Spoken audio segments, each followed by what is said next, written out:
אנחנו לא נסבול התבססות צבאית טורקית שיורדת דרומה, כי היא מאיימת עלינו.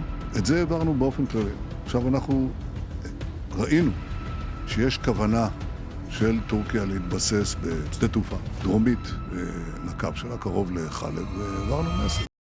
आज की बड़ी हेडलाइन ढंटन है। सऊदी अरेबिया, टर्की, पाकिस्तान ने इनवाइट किया है ईरान को to join the Mecca defence pact. अरे यार ये क्या हो गया, पूछता है Bharat, where is India in all of this.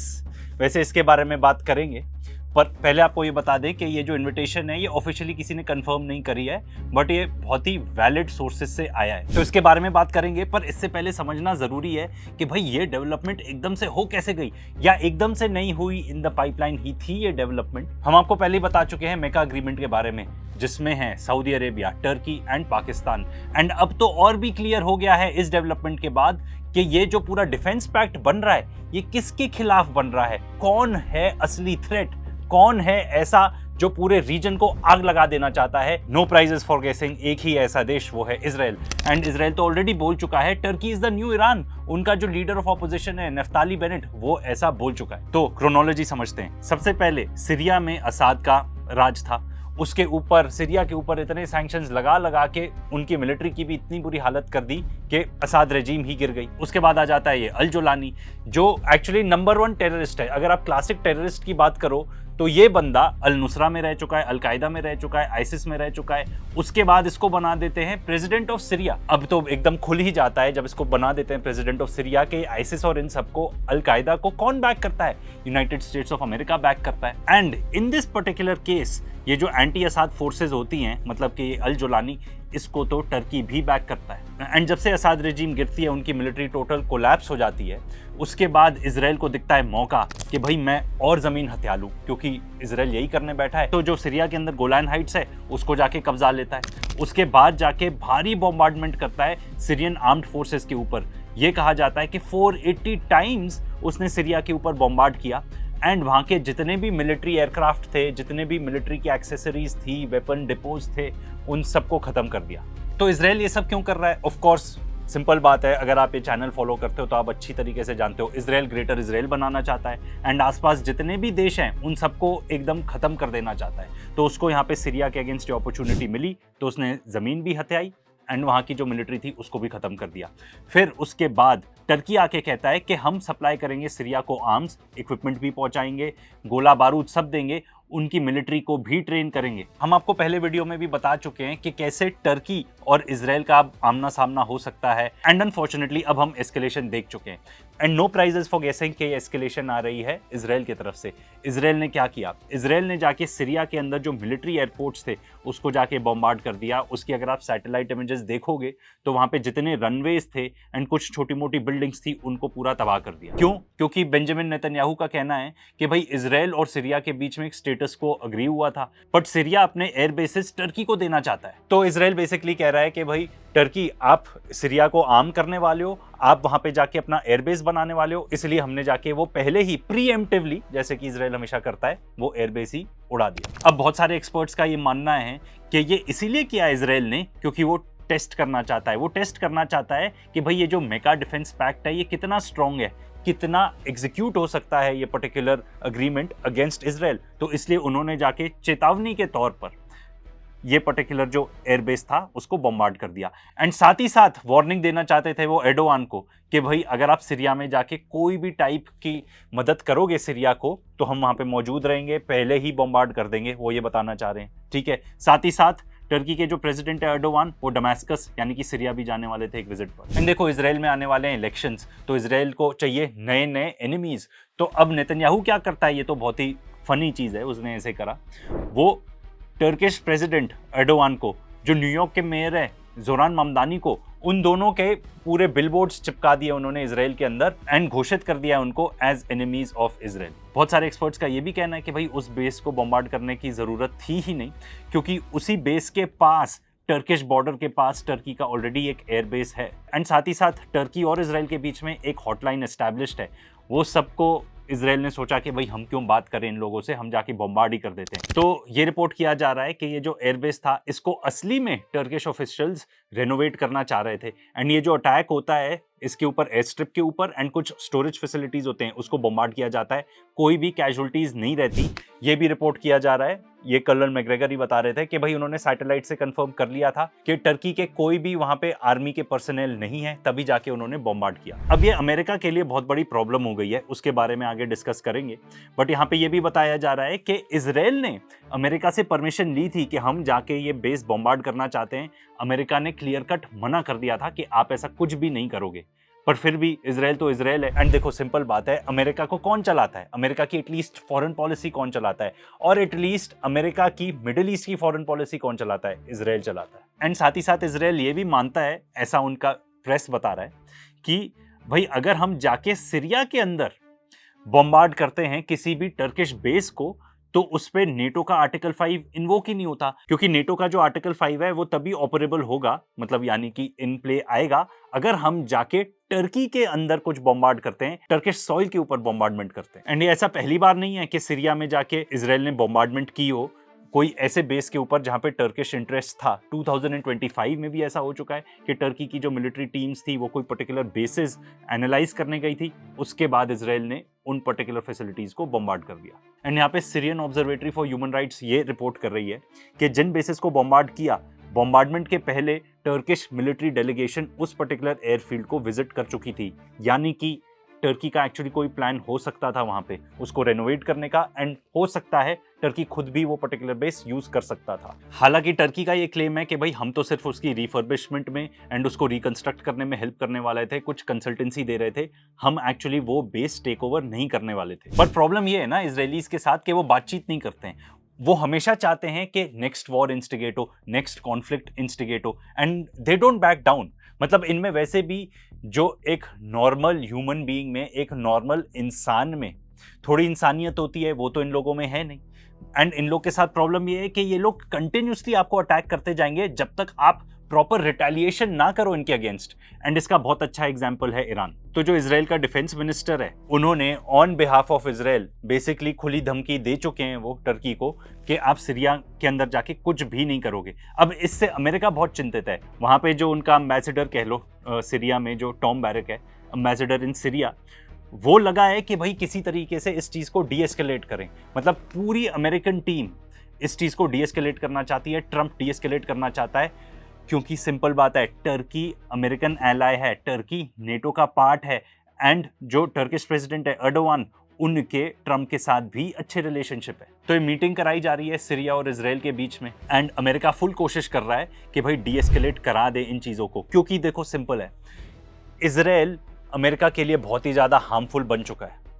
American politics without Israel नहीं चलती, ये बात हम जानते हैं। पर अगर आप देखो अमेरिका का जितना दबदबा था, अमेरिका के जितने एलाइज थे, एक एक करके बात करते हैं, गल्फ कंट्रीज की बात कर लो, ठीक है, ये वॉर चालू होने से गल्फ कंट्रीज और अमेरिका के बीच का जो रिलेशनशिप था वो बहुत ही ज्यादा खराब हो चुका है, क्योंकि इस वॉर में दिख गया कि अमेरिका अपने आप को तो प्रोटेक्ट कर नहीं सकता, इन देशों को क्या प्रोटेक्ट करेगा। एंड सारे एयर डिफेंसेस उन्होंने उठा के साउथ कोरिया एंड जापान जैसे देशों से भी सारे एयर डिफेंसेस उठा के इजराइल को दे दिए। तो जितने भी एलाइज हैं, चाहे वो गल्फ कंट्रीज में कतर हो, यूएई हो, सऊदी अरेबिया हो, या अगर आप एशिया में देखो तो साउथ कोरिया हो, जापान हो, ये सब अमेरिका से खफा है। एंड अब तो लेटेस्ट रिपोर्ट ये भी आई है कि साउथ कोरिया और अमेरिका के बीच में भी जो जॉइंट इनकी कोई ड्रिल्स होने वाली थी, मिलिट्री ड्रिल्स, वो भी कट शॉर्ट कर दी हैं। हम ये कह सकते हैं इजीली कि Israel is responsible for fast decline of the American empire. American empire decline तो हो ही रहा था, पर अब तेजी से उसके एलाइज उसको छोड़ रहे हैं। क्यों? इजराइल की वजह से। एंड फिर से बात करते हैं टर्की की, तो टर्की नेटो का मेंबर है। सवाल तो ये उठता है कि अगर इजराइल टर्की को अटैक कर देता है तो क्या नेटो आर्टिकल 5 ट्रिगर करेगा? एंड अगर नहीं करता, जो कि हाई चांसेस है, क्या इजराइल के खिलाफ नेटो लड़ाई करेगा? अनइमेजिनेबल।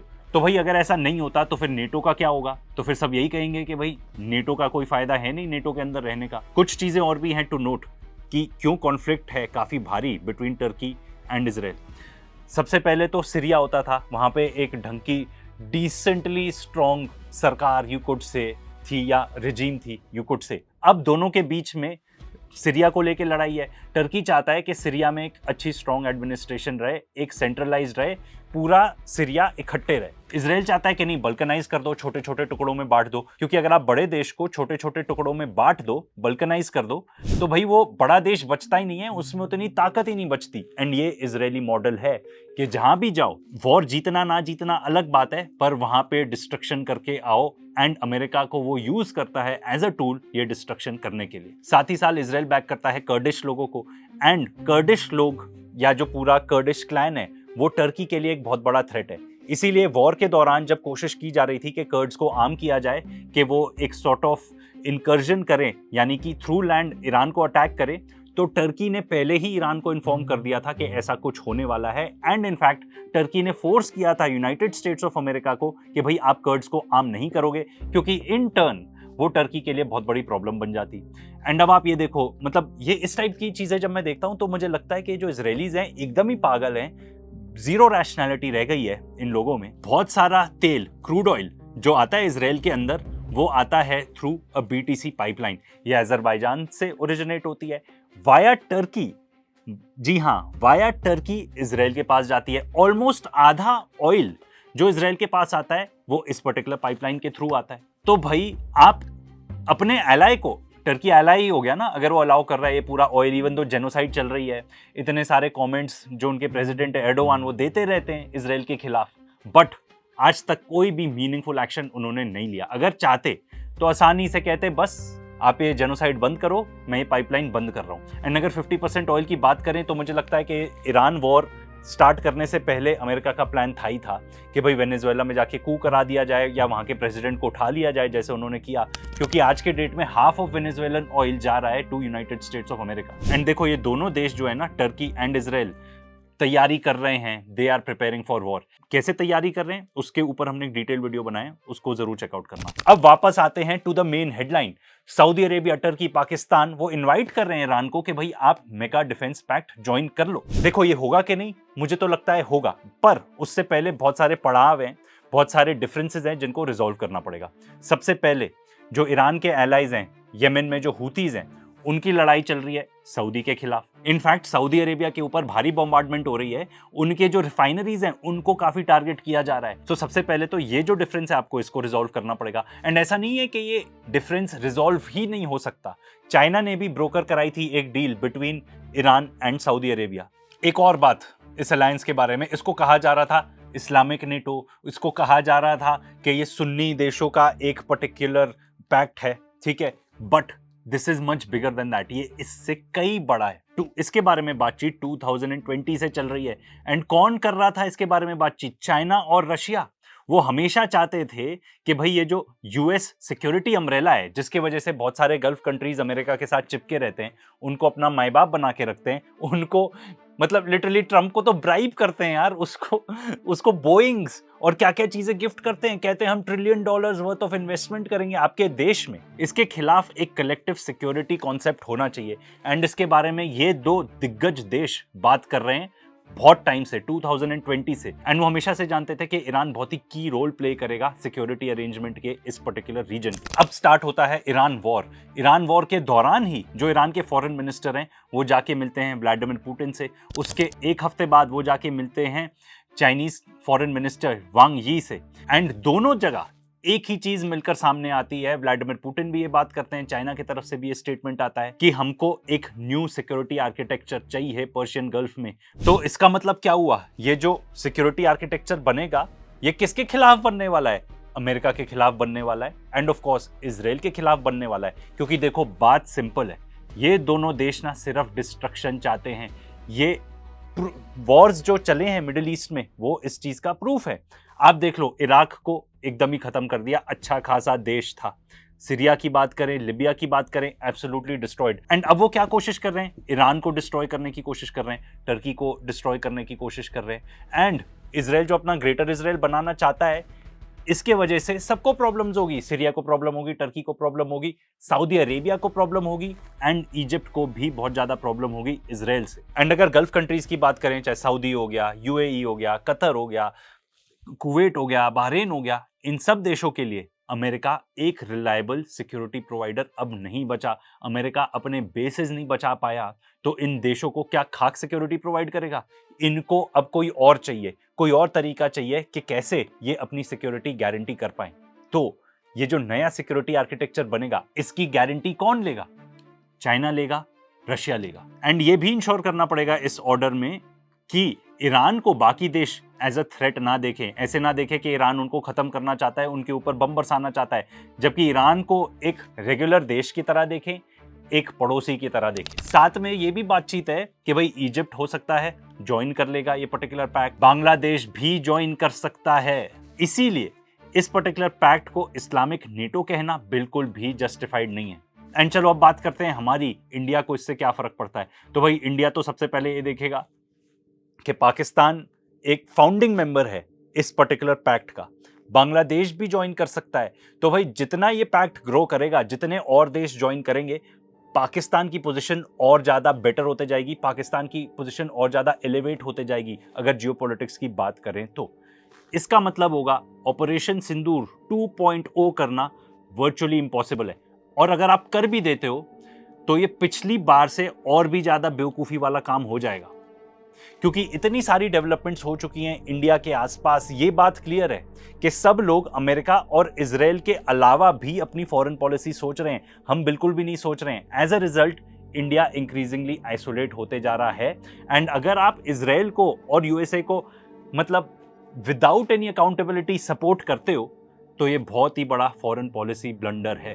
तो अगर बात करें कि किस देश के खिलाफ ये सब किया जा रहा है, तो बहुत क्लियर है कि अमेरिका और इजराइल के खिलाफ किया जा रहा है। एंड अगर ऐसा पैक्ट बन जाता है, जो कि बिल्कुल लग रहा है कि बन जाएगा, तो इसका एक मेजर कॉन्सिक्वेंस होगा, एंड वो पूरी दुनिया के लिए बहुत ही अच्छा कॉन्सिक्वेंस है। वो ये है कि जो ग्रेटर इजराइल प्रोजेक्ट है ना, bye bye ta-ta goodbye खत्म हो जाएगा।